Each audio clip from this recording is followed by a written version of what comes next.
অত্যন্ত আকর্ষণীয় আলোচনা শেষ পর্যায়ে তাড়াহুড়াই হচ্ছে।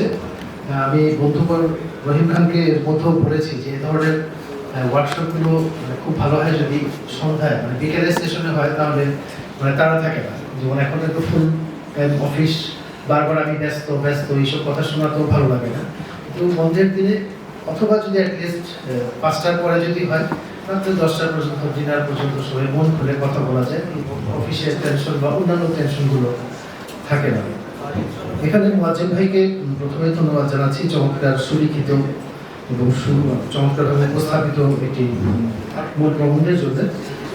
এখানে আমাদের পরবর্তীতে আমাদের বিভিন্ন পর্যায়ে অংশগ্রহণকারীবৃন্দ যে কথাগুলো বলেছেন অনেকটা মূল প্রবন্ধেই ছিল, তারপর অনেকে স্পেসিফিক কিছু কথা বলেছেন।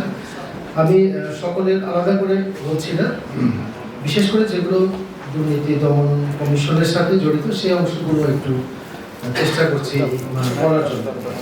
মূলত আমরা যে 19 জন বক্তব্যের বা 19 জনের বক্তব্য শুনেছি, ওই প্রত্যেকের বক্তব্যই আমি লিখেছি। আমার ভাগে পরে এটা নিশ্চিত না হওয়ার কারণে লিখেছি। আপনাদের খুব বলবো বা অনেক ক্ষেত্রে অসন্তুষ্টি বলবো, এটা স্বাভাবিক। আমাদের প্রচলিত যে ব্যবস্থা আছে এই ব্যবস্থার অনেক সীমাবদ্ধতা আছে, এটা আমরা স্বীকার করি। এবং আমরা মানুষ হিসেবে যারা এখানে কাজ করি সরকারি ব্যবস্থাপনার মধ্যে, তাদেরও অনেক সীমাবদ্ধতা আছে। সবকিছু যে ইচ্ছাকৃত এটা আমরা বলবো না, কিছুটা সিস্টেমিক দোষ এবং কিছুটা অবশ্যই ব্যক্তিগতভাবে আমি কেমন সেটার উপর নির্ভর করে। এখন যে বিষয়গুলো এখন স্পেসিফিক ভাবে আসছে, এরকম কয়েকটা বিষয় আমরা বলতে পারি। যেমন একজন বলেছেন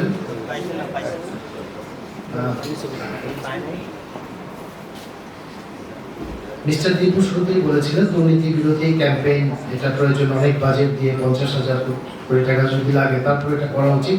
আমাদের প্রতিরোধমূলক কার্যক্রম আছে বিভিন্ন জেলায়, অন্যান্য প্রতিষ্ঠানের সাথে, বিশেষ করে শিক্ষা প্রতিষ্ঠানগুলোতে আমাদের প্রচুর ক্যাম্পেইন চলে। আমরা চেষ্টা করছি, তবে শেষ পর্যন্ত এটা হয়তো কাজ করে না। আমাদের হয়তো এই বিষয়ে আরও এই ক্যাম্পেইনগুলোতে আরও সক্রিয় হওয়া দরকার। কারণ দুর্নীতি দমন কমিশন বলা হয়, কিন্তু ইংলিশে এটার নাম হচ্ছে অ্যান্টি করাপশন কমিশন, অর্থাৎ সরাসরি অনুবাদটা হয় না। দুদকের অন্যতম প্রধান কাজ, আপনারা যদি আমাদের ওয়েবসাইটে যান দেখবেন, আরেকটা প্রধান কাজ হচ্ছে প্রতিরোধ, অর্থাৎ মানুষকে সচেতন করা, উদ্বুদ্ধ করা।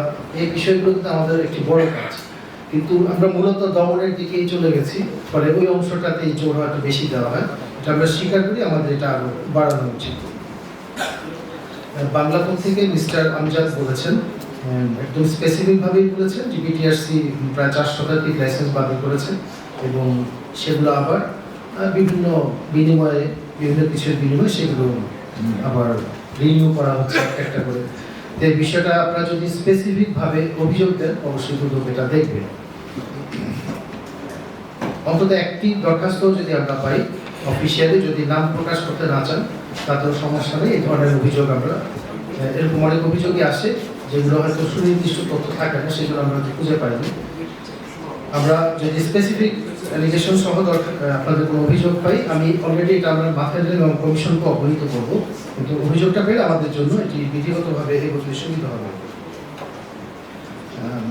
অ্যাডভান্স হোমসের তৌহিদা ম্যাডাম বলেছেন যে তাদের ফাইল অনেক মোটা হয়ে যায় এবং দুদক থেকেও চিঠি দেওয়া হয় যে এত আয় কোথা থেকে আসছেন, মানি লন্ডারিং করে আবার দেশে নিয়ে আসছেন কিনা, এরকম ঘটনা ঘটে না তা, এরকম কিছু কিছু আমাদের স্পেসিফিক অভিযোগ আছে।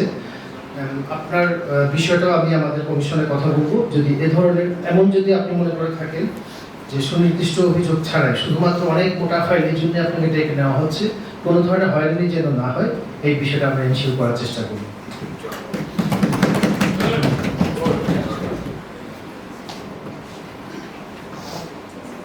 আমার মনে হয় আমাদের মোটামুটি এগুলোই ছিল। সবার শেষের দিকে এসে জনাব এবি সিদ্দিক, আপনি বেশ ভালো কতগুলো পয়েন্ট বলেছেন এবং এটা প্রায় মূল প্রবন্ধের কাছাকাছি ছিল।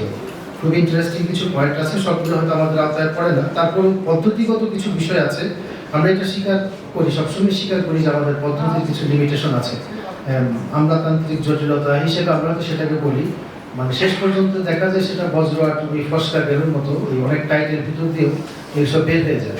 এগুলো সহজীকরণের বিষয় তো রয়েছেই। বিশেষ করে বন্ড লাইসেন্সের কথা বলেছেন, তারপরে কাঁচামালের উপরে শূন্য ট্যাক্স, এগুলো যদি না থাকে, তারপরে যে নাম চেঞ্জ করা, ট্রেড লাইসেন্সের নাম চেঞ্জ করে, এরকম অনেকগুলো বিষয় আছে। এই বিষয়গুলো আমরা যদি আমরা ভেবে দেখতে পারি যারা সংশ্লিষ্ট সংস্থা আছেন। এবং আরেকটা বিষয় বলেছেন যে যখন ঋণ খেলাপি হয় বা ঋণের টাকা পয়সা আত্মসাতের বিষয় আসে, মামলা মোকদ্দমা হয়, শুধু ব্যবসায়ী মানে মামলা জেল খাটেন বা সাজা পান তা না, ওখানে কিন্তু ব্যাংকের পরিচালক থেকে শুরু করে একদম নিচে লেভেলের অফিসার যিনি এটা ইস্যু করেছেন তারা সবাই কিন্তু আসামি হয়। এবং এটা আমরা দেখেছি অনেকগুলো মামলার ক্ষেত্রে, আমরা মনে হয়েছে আমাদের কাছে যে অনেকেই হচ্ছে পরিস্থিতির শিকার, হয়তো উপর থেকে বা কোনো একটা প্রভাবশালী পক্ষ থেকে হয়তো বলেছে যে অমুককে 500 কোটি টাকা দিয়ে দেওয়া হোক, নিজের দিকে হয়তো সবাই বাধ্য হয়ে একদম ক্লার্ক থেকে শুরু করে সবাই হয়তো বাধ্য হয়ে স্বাক্ষর করেছে, তারাও কিন্তু আসামি হচ্ছে না তা না, এরকম অনেক ক্ষেত্রে হয়। আমি কথা আর বাড়াচ্ছি না। আমার মনে হয় আমরা আরেকজন বলেছিলেন জনাব আলী জামান সম্ভবত আমি বলেছিল ঘটনাটা বলে এখানে যে অভিযোগ জানানোর একটা নির্দিষ্ট জায়গা দরকার।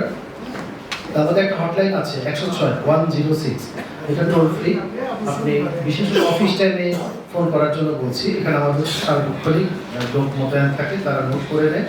আমরা শুধু এইটুকু বলবো, আমরা কিন্তু অভিযোগ পাই না তা, অনেক সময় সরকারি কর্মচারী বা অনেকের বিরুদ্ধে অভিযোগ পাই, কিন্তু দুঃখজনক হচ্ছে অনেক ক্ষেত্রে অভিযোগগুলো ঢালাও থাকে, কোনো সুনির্দিষ্ট তথ্য থাকে না যে এনবিআর এর জনাবমুখ হাজার হাজার কোটি টাকার মালিক। এখন হাজার হাজার কোটি টাকা আসলে খুব কম টাকা, অনেক টাকা। হাজার কোটি টাকা যদি থাকে আপনি অ্যাটলিস্ট কোনো একটা রেফারেন্স দেন যে আমরা কোথায় গিয়ে খুঁজবো। এরকম ভাবে যে যদি তথ্য দেওয়া হয় সেই তথ্য আসলে খুব একটা কাজে লাগে না। আলটিমেটলি অনুসন্ধান করে আমাদের আয়ু যারা আছে তারা হয়তো খুঁজে পায় না। পরবর্তীতে যখন এই ওয়ার্কশপটি আরো ডিটেলস ভাবে আলোচনা করবো, আপনারা আসলে খুব চমৎকার একটা সময় বিসিসি এটা আলোচনা করছে, কারণ আলোচনাটি আয়োজন করেছে কারণ সামনে আমাদের নির্বাচন রয়েছে, এরপরে আমাদের যে সরকার আসবে তাদের সামনে উপস্থাপনের জন্য সুগ্রন্থিত একটি উপস্থাপনা হয়তো তৈরি করবো।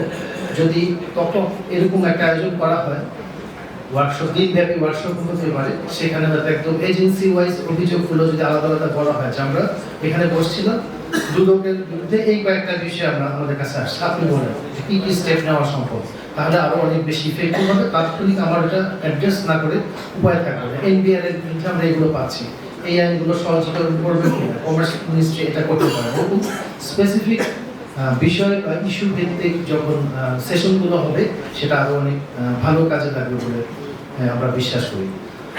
এখানে আমাকে আমন্ত্রণ জানানোর জন্য অনেক অনেক আপনাদের ধন্যবাদ, বিশেষ করে বিসিসিআর প্রশাসক মহোদয় এবং তার সহকর্মীদেরকে। এবং কথা খুব অনেক কথাই হচ্ছে, আমার মনে হয় আমরা মোটামুটি প্রতিনিধিত্বমূলক সবার কথাই শুনেছি। আমরা চেষ্টা করব সবাই মিলে, যে যেমনটি প্রশাসক সাহেব বললেন, আমাদের দেশ আমাদের হাতেই আছে, আমরা আমাদের মতো করে এটা আরো সুন্দর করতে, শুধু ব্যবসা না, আমাদের সমস্ত কিছু আমরা যেন ভালোভাবে করতে পারি, এই জন্য একসাথে আমরা কাজ করব। সবাইকে অনেক ধন্যবাদ। ধন্যবাদ আমাদের